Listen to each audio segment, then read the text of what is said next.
Hello friends, welcome to dbase cloud. मेरा नाम भावेंद्र रघुवंशी है। Core Java programming video lecture series का आज हमारा ये 6th लेक्चर है। लास्ट क्लास में मैंने आपको बताया था कि क्लास के अंदर 5 एलिमेंट्स होते हैं, variables, methods, constructor, instance block और स्टैटिक ब्लॉक। और हमने ये भी देखा था कि वेरिएबल्स के 3 टाइप्स होते हैं, इंस्टेंस वेरिएबल, स्टैटिक वेरिएबल और लोकल वेरिएबल, जिसमें मैंने आपको लोकल वेरिएबल को कैसे यूज़ करना है, कहाँ पर हम उनको डिक्लेयर करते हैं, और ये भी मैंने बताया था कि लोकल वेरिएबल की जो विजिबिलिटी रहती है वो सिर्फ मेथड के अंदर रहती है, राइट। मेथड के अंदर ही डिक्लेयर करते हैं और मेथड्स के अंदर ही हम उनको यूज़ कर सकते हैं। इसके अलावा मैंने आपको बताया था कि स्टैटिक वेरिएबल्स को हम कैसे डिक्लेयर करते हैं और उसको कैसे एक्सेस करते हैं। एक जो वेरिएबल हमारा बच गया था लास्ट क्लास में, वो इंस्टेंस वेरिएबल था। तो आज की क्लास में हम उस इंस्टेंस वेरिएबल को कैसे डिक्लेयर करते हैं, कैसे यूज़ करते हैं, वो सीखेंगे। और साथ ही साथ मैं आपको ऑब्जेक्ट कैसे क्रिएट करते हैं और ऑब्जेक्ट क्रिएट करने की ज़रूरत क्या है वो मैं आपको बताऊंगा इस क्लास में। लेकिन उसके पहले हम क्विक रिवीजन ले लेते हैं लास्ट क्लास का जल्दी से। तो चलिए शुरू करते हैं। तो इस तरह से हम आज की क्लास को कंटिन्यू करने वाले हैं। पहले तो क्विक रिवीजन लास्ट के जो टॉपिक्स थे लास्ट क्लास के, और फिर आज के जो 2 टॉपिक हैं वो कवर करेंगे, इंस्टेंस वेरिएबल और creating object. Okay. Last class में मैंने जैसा कि आपको अभी बताया कि क्लास के अंदर 5 एलिमेंट्स रहते हैं, variables, methods, constructor, instance block और स्टैटिक ब्लॉक। और मैंने बताया था कि वेरिएबल्स के 3 टाइप होते हैं, local variable, static variable, instance variable. Instance variables are also known as non static variable. Methods यानी फंक्शंस, तो मेथड्स भी जावा में 2 टाइप की होती है, इंस्टेंस मेथड होती है। Instance methods are also known as non static method, और दूसरा जो मेथड टाइप होता है वो होता है स्टैटिक मेथड्स। इसके अलावा अगर हम कंस्ट्रक्टर की बात करें, कंस्ट्रक्टर के 2 टाइप होते हैं, default constructor, user defined constructor, right. Instance block होता है और स्टैटिक ब्लॉक होता है। तो इस तरह से टोटल 5 एलिमेंट्स हम किसी क्लास के अंदर डिफाइन कर सकते हैं, डिक्लेयर कर सकते हैं। 5 तरह के एलिमेंट्स को हम डिक्लेयर कर सकते हैं। लोकल वेरिएबल्स, अगर हम वेरिएबल्स की बात करें तो 3 टाइप है, लोकल, स्टैटिक और इंस्टेंस वेरिएबल। लोकल वेरिएबल को कैसे डिक्लेयर करना है और कहाँ पर हम उनको एक्सेस कर सकते हैं ये भी मैंने बताया था लास्ट क्लास में। लोकल वेरिएबल्स को हम कहाँ पर डिक्लेयर करते हैं, विद इन फंक्शन, राइट, और वी कैन से मेथड और फंक्शन। जो हम मेथड बोलते हैं यहाँ पर, उन्हीं को हम दूसरी लैंग्वेज में फंक्शन बोलते हैं, राइट। एग्जाम्पल फिर आपने देखा था एक छोटा सा, कैसे हम लोकल वेरिएबल को डिक्लेयर करते हैं फंक्शन के अंदर। मैंने मेन फंक्शन, ये हमने क्लास बनाई थी, राइट, और इस क्लास के अंदर मैंने आपको एक लोकल वेरिएबल डिक्लेयर करके बताया था फंक्शन में। फंक्शन है कि कौन सा है अपना मेन फंक्शन जो है, इसके अंदर मेन के अलावा भी बहुत सारे फंक्शंस हम बना सकते हैं, वो हम आगे देखेंगे। और उनमें भी अगर हम किसी वेरिएबल को डिक्लेयर करते हैं तो वो भी एक लोकल वेरिएबल ही है। और लोकल वेरिएबल का स्कोप सिर्फ फंक्शन के अंदर होता है, यानी हम सिर्फ फंक्शन के अंदर से ही उसका एक्सेस कर सकते हैं। वेरिएबल को डिक्लेयर करने का तरीका रहता है वेरिएबल का डेटा टाइप, वेरिएबल का नाम, और अगर आप उसमें कोई वैल्यू इनिशियलाइज करना चाहते हैं तो वैल्यू। लोकल वेरिएबल में यूज़ करने से पहले इनिशियलाइज करना जरूरी है वैल्यू को, राइट। आपने देखा था एरर आई थी, अगर हमने इसमें वैल्यू हटा के अगर इसको कंपाइल और रन करा था तो यहाँ पर एक एरर आ रही थी, राइट। और फिर मैंने आपको बताया था स्टैटिक वेरिएबल। स्टैटिक वेरिएबल कौन से वेरिएबल होते हैं? Static variables are declared in class outside any method, constructor और ब्लॉक। ऐसे वेरिएबल्स जिनको हम क्लास के लेवल पे डिक्लेयर करें, और वो कहाँ पर होना चाहिए? क्लास के अंदर होना चाहिए, लेकिन किसी मेथड के अंदर नहीं होना चाहिए, किसी कंस्ट्रक्टर के अंदर नहीं होना चाहिए, और किसी ब्लॉक के अंदर नहीं होना चाहिए। जब भी मैं ब्लॉक बोल रहा हूँ तो मतलब ये 2 ब्लॉक की बात हो रही है, इंस्टेंस और स्टैटिक ब्लॉक, ठीक है। इनमें से भी किसी के अंदर नहीं होना चाहिए, यानी मेथड के अंदर भी नहीं डिक्लेयर कर सकते हम किसी स्टैटिक वेरिएबल को, किसी कंस्ट्रक्टर के अंदर भी स्टैटिक वेरिएबल को डिक्लेयर नहीं कर सकते, किसी इंस्टेंस ब्लॉक के अंदर भी डिक्लेयर नहीं कर सकते, और किसी स्टैटिक ब्लॉक के अंदर भी डिक्लेयर नहीं कर सकते। स्टैटिक वेरिएबल डायरेक्टली आपको क्लास के अंदर डिक्लेयर करना है। मैंने एक एग्जांपल भी आपको इसका बताया था, ये इसका एक एग्जांपल है, राइट। यहाँ पर मैंने एक डीबेस नाम से एक क्लास बनाई है, इस डीबेस क्लास के अंदर एक स्टैटिक वेरिएबल बी बनाया है। ठीक, इस स्टैटिक वेरिएबल को हमने कहाँ पर रखा है? फंक्शन के बाहर, लेकिन डीबेस क्लास के अंदर। ये जो डीबेस, ये जो ओपनिंग पैरेंथेसिस है, यहाँ से डीबेस क्लास का चालू होती है और यहाँ डीबेस क्लास खत्म होती है। इसके अंदर जो फंक्शन है, इस ओपनिंग पैरेंथेसिस से फंक्शन की डेफिनेशन चालू होती है, यहाँ पर खत्म होती है। तो ये जो वेरिएबल स्टैटिक यहाँ गया फंक्शन के बाहर, फंक्शन के ऊपर डिक्लेयर्ड है यानी फंक्शन के बाहर, राइट। लेकिन अगर हम इस वेरिएबल को, स्टैटिक वेरिएबल को इस फंक्शन के अंदर एक्सेस करना चाहते हैं, तो वो भी हमने एक एग्जांपल यहाँ पर देखा था कैसे एक्सेस करना है इसको, बाय यूजिंग क्लास नेम।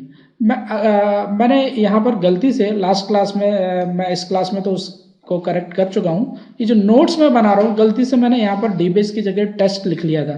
तो अगर आपने मेरे इन लेक्चर्स को देखकर नोट करा हो तो यहाँ पर डीबेस ही कर लें, वो गलत था। लास्ट क्लास में यहाँ पर टेस्ट लिख दिया था मैंने गलती से, क्योंकि मैंने इस प्रोग्राम को कंपाइल करके नहीं देखा था। जो कंपाइल करा था वो मैंने लिखा था, तो उसमें कोई एरर नहीं आई थी। ठीक है, तो कभी भी स्टैटिक वेरिएबल को कैसे एक्सेस करना है? बाय यूजिंग क्लास नेम, मतलब वेरिएबल के नाम के पहले हमेशा क्लास का नाम लिखना है। ठीक है, तो ये समझ में आया आपको? इतना हमने लास्ट क्लास में कवर करा था। आज की क्लास में हम पढ़ने वाले हैं इंस्टेंस वेरिएबल। इंस्टेंस वेरिएबल को हम कहाँ पर डिक्लेयर करते हैं और उसको कैसे मेथड्स के अंदर एक्सेस करते हैं, ये दो चीज़ें हम देखने वाले हैं। स्टैटिक मेथड्स में इंस्टेंस वेरिएबल को कैसे एक्सेस करते हैं। इंस्टेंस वेरिएबल थोड़ा सा लेंदी टॉपिक होने वाला है, इसलिए मैंने इसको लास्ट क्लास में कवर नहीं किया था, और यहाँ पर बहुत कुछ है आपको सीखने के लिए। तो सबसे पहले तो देख लें इंस्टेंस वेरिएबल को कैसे डिक्लेयर करते हैं, कहाँ पर इनको डिक्लेयर करते हैं। तो instance variable are also declared in class, मतलब इनको भी क्लास के अंदर ही डिक्लेयर करते हैं। आउटसाइड एनी मेथड, किसी भी मेथड के बाहर इनको डिक्लेयर करते हैं। लाइक स्टैटिक वेरिएबल, उसको भी किसी मेथड के अंदर डिक्लेयर नहीं कर सकते।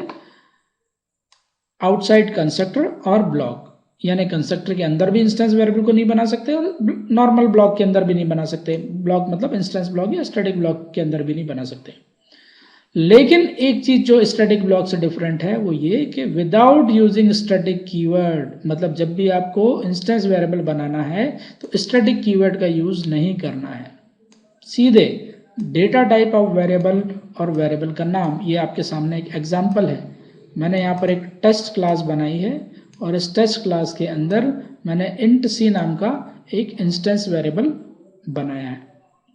ठीक, अब अगर इस वेरिएबल को हमारे को मेन फंक्शन के अंदर एक्सेस करना है तो वो हम कैसे करेंगे वो जरा देख लें। यहाँ पर ये मेन फंक्शन है, public static void main string args।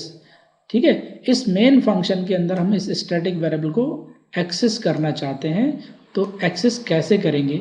तो इस प्रोग्राम को मैं आपको पहले तो जैसे हम एक नॉर्मल वेरिएबल को एक्सेस करते हैं स्टैटिक मेथड में, बिल्कुल वैसे ही करके बताता हूँ, राइट। फिर हम उसको थोड़ा सा डिटेल में समझेंगे।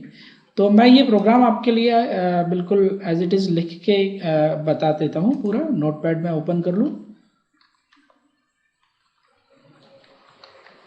Notepad ++ class test. इस टेस्ट क्लास के अंदर, इसकी बॉडी के अंदर हम एक मेन फंक्शन बनाएंगे, public static void main.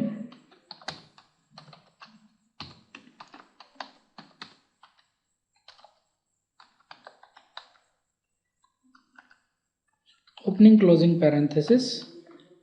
Okay, अब मैं इंस्टेंस वेरिएबल बना रहा हूँ। इंस्टेंस वेरिएबल कहाँ बनाना है? क्लास के लेवल पे। ठीक, इसमें मैंने कोई वैल्यू असाइन नहीं करी है, सिर्फ सीधे एक वेरिएबल बनाया। अब इसको हम प्रिंट करके देखते हैं डायरेक्ट मेन फंक्शन के अंदर। ठीक है, एक चीज यहाँ पर ध्यान दीजिए, ये जो वेरिएबल है ये इंस्टेंस है। ठीक, और लास्ट क्लास में मैंने बताया था मेन मेथड हमेशा क्या होती है?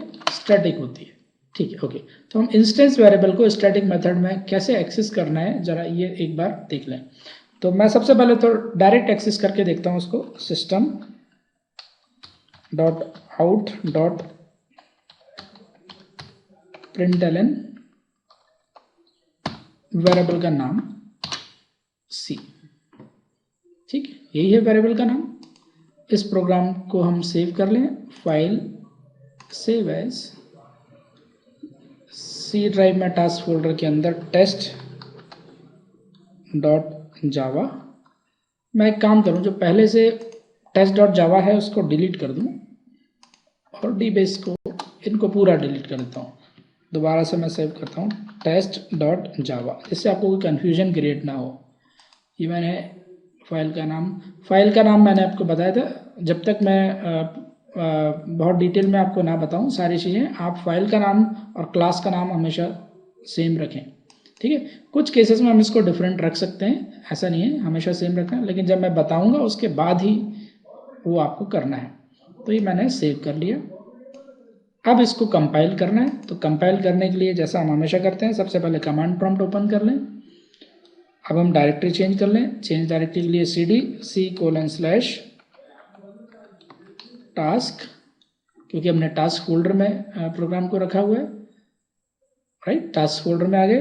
कंपाइल करने के लिए जावा सी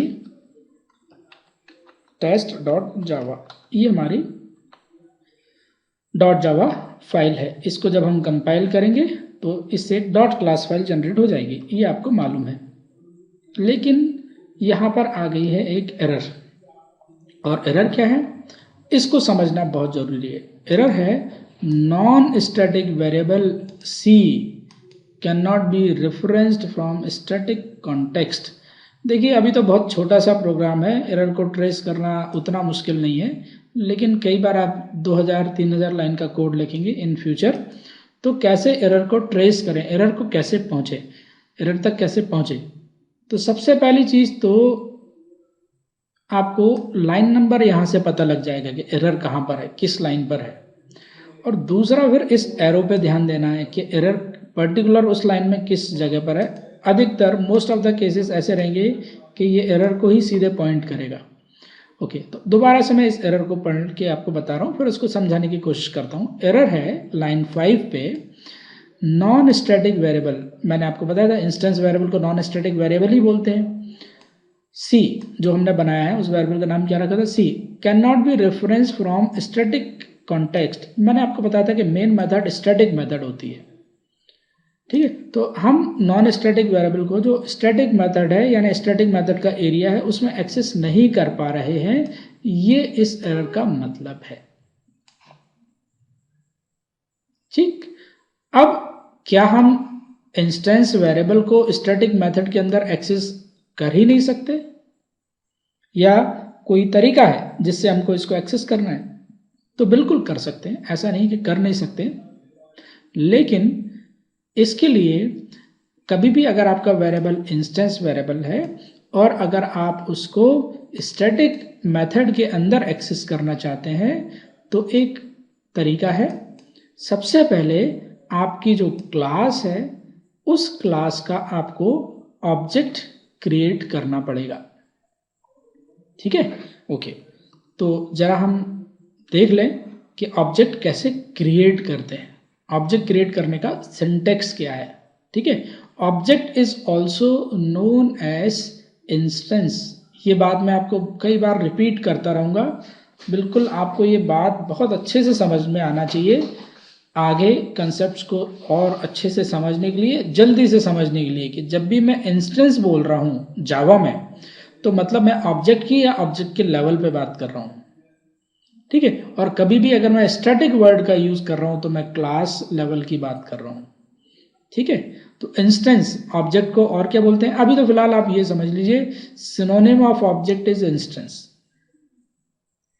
ठीक है, तो हमको अगर कभी भी इंस्टेंस वेरिएबल को, इंस्टेंस वेरिएबल यानी ऐसा वेरिएबल जो ऑब्जेक्ट से एसोसिएटेड है, क्योंकि इंस्टेंस ही बोलते हैं ऑब्जेक्ट को, कभी भी अगर स्टैटिक मेथड के अंदर एक्सेस करना है, किसको, इंस्टेंस वेरिएबल को कभी भी अगर स्टैटिक मेथड के अंदर एक्सेस करना है, तो पहले आपको क्लास का ऑब्जेक्ट बनाना पड़ेगा।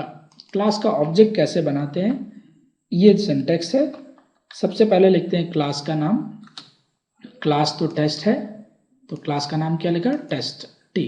फिर रेफरेंस वेरिएबल का नाम जिसको आप ऑब्जेक्ट बोल सकते हैं, तो ये वेरिएबल का नाम है, ये कुछ भी हो सकता है, राइट। फिर इक्वल टू साइन आता है, sorry, test T is equals to, फिर आता है न्यू कीवर्ड, फिर लिखते हैं टेस्ट पैरेंथेसिस के साथ, ठीक। यहां पर आप देख रहे हैं टेस्ट हमने 2 बार लिखा है, एक विदाउट पैरेंथेसिस टेस्ट लिखा है और एक विद पैरेंथेसिस टेस्ट लिखा हुआ है, ठीक है। ये लाइन आपको बड़ा कंफ्यूज करने वाली है। मैंने एक लास्ट क्लास में आपको बताया था कि कभी भी किसी स्टेटमेंट में अगर इक्वल टू का साइन लगा हुआ है तो उसका एग्जीक्यूशन कैसे होने वाला है, राइट टू लेफ्ट। ये बात यहां पर भी लागू होती है, ठीक।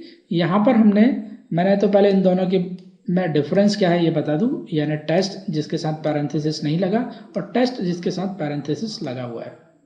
जावा में अगर कभी भी क्लास का नाम लिखा हुआ है और अगर उसके साथ पैरेंथेसिस लगा हुआ है तो वो होता है कंस्ट्रक्टर, ठीक। कंस्ट्रक्टर एक अलग ही टॉपिक है, उसको हम पढ़ेंगे। उसको पढ़ने में कम से कम 2 या 3 क्लासेस आपको लगेंगी अच्छे से कंस्ट्रक्टर कंसेप्ट को समझने के लिए। लेकिन फिलहाल पहली बार आप कंस्ट्रक्टर को देख रहे हैं तो कंस्ट्रक्टर को कैसे पहचानना है, नाम क्लास के मैचिंग रहेगा, बस उसके सामने पैरेंथेसिस लगे रहेंगे, तो ये है कंस्ट्रक्टर, ठीक। न्यू एक कीवर्ड है, टी यहां पर जो है ये रेफरेंस वेरिएबल है और टेस्ट जो है वो क्लास का नाम है। कंस्ट्रक्टर का यूज कर रहे हैं हम एक नया ऑब्जेक्ट बनाने के लिए जो टेस्ट क्लास को बिलोंग करता है। तो इस लाइन में अपन ये जो ऑब्जेक्ट बना रहे हैं टी, राइट, बेसिकली क्या होने वाला है, कहीं पर जब हम हमारी ये क्लास को हम रन करेंगे, यानी इसकी डॉट क्लास फाइल को जब हम रन करेंगे, इसे जनरेट होने वाली डॉट क्लास फाइल को जब रन करेंगे, राइट, ओके, तो क्या होगा, रैम में कहीं पर ये कंस्ट्रक्टर एक ऑब्जेक्ट क्रिएट करेगा, रैम में रैंडम एक्सेस मेमोरी, वहां पर एक ऑब्जेक्ट क्रिएट होगा, राइट। उस ऑब्जेक्ट का कोई रेफरेंस, उसका कोई एड्रेस रहेगा, ठीक है। यहाँ पर एड्रेसिंग थोड़ा सा डिफरेंट टाइप की होती है, जब हम स्ट्रिंग पढ़ेंगे तो उसको बहुत डिटेल में पढ़ेंगे। तो यहाँ पर जो ऑब्जेक्ट क्रिएट होगा उसका कुछ एड्रेस रहेगा, राइट, उसको मेमोरी एलोकेट होगी, तो जहाँ पर भी वो मेमोरी एलोकेट हो रही है उस मेमोरी का एड्रेस इस टी रेफरेंस वेरिएबल में स्टोर हो जाएगा। और ये टी रेफरेंस वेरिएबल क्योंकि टेस्ट क्लास के ऑब्जेक्ट का एड्रेस स्टोर कर रहा है, इसलिए इसका टाइप भी क्या रखा हुआ है, टी। अभी तो फिलहाल इतना समझ लीजिए आप कि ऑब्जेक्ट क्रिएट करने का बस यही तरीका है, पहले क्लास का नाम, फिर ऑब्जेक्ट का नाम, फिर न्यू कीवर्ड, फिर टेस्ट, और दोनों के बीच में आएगा इक्वल टू का साइन, ठीक है। मैंने वैसे इसको ऐसे याद रखा है क्योंकि राइट टू लेफ्ट एग्जीक्यूशन होता है। कंस्ट्रक्टर, ये कंस्ट्रक्टर है, constructor is used to create new object of test class. आप चाहे तो आप भी इसको ऐसे याद रख सकते हैं, लेकिन ये जरूरी है कि आपको मालूम होना कि इसका फ्लो राइट टू लेफ्ट ही होगा, ठीक है। ये बात जितने जल्दी आपको समझ में आएगी उतना आपके लिए ही आसान होने वाला है, ठीक है। अब हमने बना लिया ऑब्जेक्ट। अब जब भी आपको इंस्टेंस वेरिएबल को स्टैटिक मेथड के अंदर एक्सेस करना है तो बड़ा सिंपल सा रूल है, पहले आपको लिखना है ऑब्जेक्ट का नाम जो कि है टी डॉट सी, ठीक। इस प्रोग्राम को सेव कर लें, दोबारा से इसको कंपाइल कर लें और इसको अब हम रन कर लें, जावा टेस्ट, ठीक है। क्या प्रिंट हुआ, 0 प्रिंट हुआ, आपने देखा यहां पर 0 प्रिंट हो रहा है, ठीक। तो हमने जो इंस्टेंस वेरिएबल बनाया है उसमें भी हमने कोई वैल्यू असाइन नहीं करी।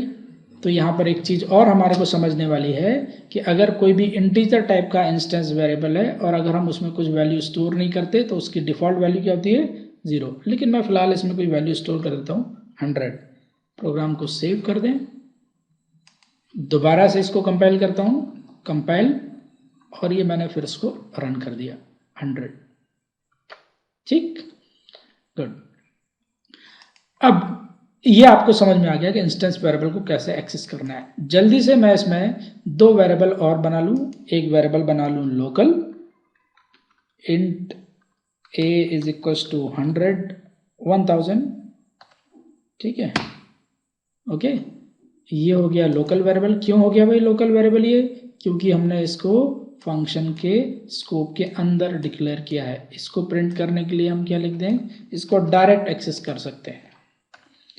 इसको हम सीधे, कोई ऑब्जेक्ट रेफरेंस की ज़रूरत नहीं है, सीधे हम इसको एक्सेस कर सकते हैं। सीधे लिख दें a, ठीक। अब अपन एक स्टैटिक वेरिएबल भी बना दें,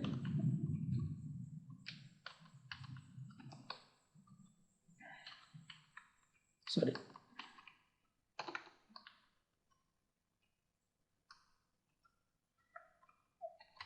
int a is equal to 10। और स्टैटिक वेरिएबल को कैसे आपको एक्सेस करना है ये भी आपको मालूम है। इसको एक्सेस करने के लिए हमेशा हम इसको डायरेक्ट एक्सेस कर सकते हैं स्टैटिक मेथड के अंदर, लेकिन ऐसा कभी भी नहीं करना है। पहले लिखना है क्लास का नाम डॉट बी, ठीक।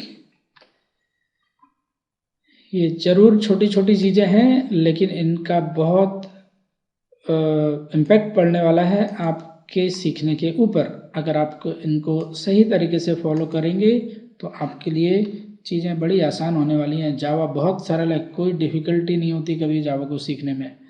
ओके, मैंने इस प्रोग्राम को सेव कर लिया। मैं इसको दोबारा से कंपाइल कर लूँ। ओके, यहाँ पर एक एरर है, system dot cannot find the symbol B. Okay, देखिए यहाँ से गलती क्या हो गई मेरे से। मैंने सी नाम से पहली बात तो वेरिएबल जो बनाया है उसके पहले मैंने स्टैटिक कीवर्ड का यूज़ नहीं करा, ठीक है। नहीं, इसको अपन स्टैटिक नहीं रख रहे थे, हम स्टैटिक वेरिएबल बना रहे थे। किस नाम से? बी नाम से बना रहे थे, बी नाम से, ठीक है। तो इसके पहले स्टैटिक का यूज़ करना है, स्टैटिक बी। मैं फिर से बता देता हूँ, ए नाम से हमने लोकल वेरिएबल बनाया जिसमें हमने 1000 वैल्यू असाइन करी है। बी नाम से हमने एक स्टैटिक वेरिएबल बनाया जिसमें हमने वैल्यू असाइन करी है 10, और सी नाम से हमने एक वेरिएबल बनाया है इंस्टेंस जिसमें हमने वैल्यू असाइन करी है 100। तो ए, बी और सी। प्रॉब्लम ये हो रही थी, मैं बी नाम से वेरिएबल बना ही नहीं रहा था, ठीक है। मैं दोबारा से यहाँ पर एक ए नाम से वेरिएबल बना दे रहा था, तो इसलिए एरर आई। दोबारा से हम इसको कंपाइल कर लें। ये मैं पहले क्लियर स्क्रीन कर दूं। क्लियर स्क्रीन करने के लिए आपको मालूम है CLS लिखना है। ये कंपाइल किया मैंने प्रोग्राम को, और ये जावा टेस्ट, ये मैंने इसको रन कर दिया। देखा आपने, तीनों वैल्यूज प्रिंट हो गई। तो इतना आसान है हमारे को इंस्टेंस, स्टैटिक और लोकल वेरिएबल को यूज़ करना, ठीक है। बस थोड़ा सा प्रैक्टिस की ज़रूरत है। आप बहुत अच्छे से इनको बहुत आसानी से इनको यूज़ कर पाएंगे। प्रैक्टिस तो करना ही पड़ेगा। जावा प्रोग्रामिंग या कोई भी प्रोग्रामिंग लैंग्वेज, जब तक आप प्रैक्टिस नहीं करेंगे जब तक आप बिल्कुल नहीं सीख सकते इसको।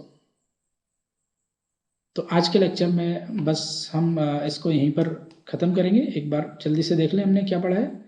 आज के लेक्चर में हमने इंस्टेंस वेरिएबल कैसे बनाते हैं, राइट। फिर एक इंस्टेंस वेरिएबल को यूज़ कैसे करना है वो हमने देखा था। नई ऑब्जेक्ट का यूज़ करके, ऑब्जेक्ट का यूज़ नहीं करेंगे तो ये एरर आएगी, राइट। फिर मैंने आपको ऑब्जेक्ट क्रिएट करना बताया। एक और चीज़ आपको करना है, अगर आपको मेरे वीडियोस पसंद आ रहे हैं और आप आगे चल के और जितने भी नए वीडियोस आने वाले हैं उनकी अपडेट्स हमेशा आप चाहते हैं कि आपको मिलती रहे, तो आप प्लीज़ मेरे चैनल को सब्सक्राइब करिए, शेयर करिए, right. Thanks for watching this video. See you in the next video. Thank you.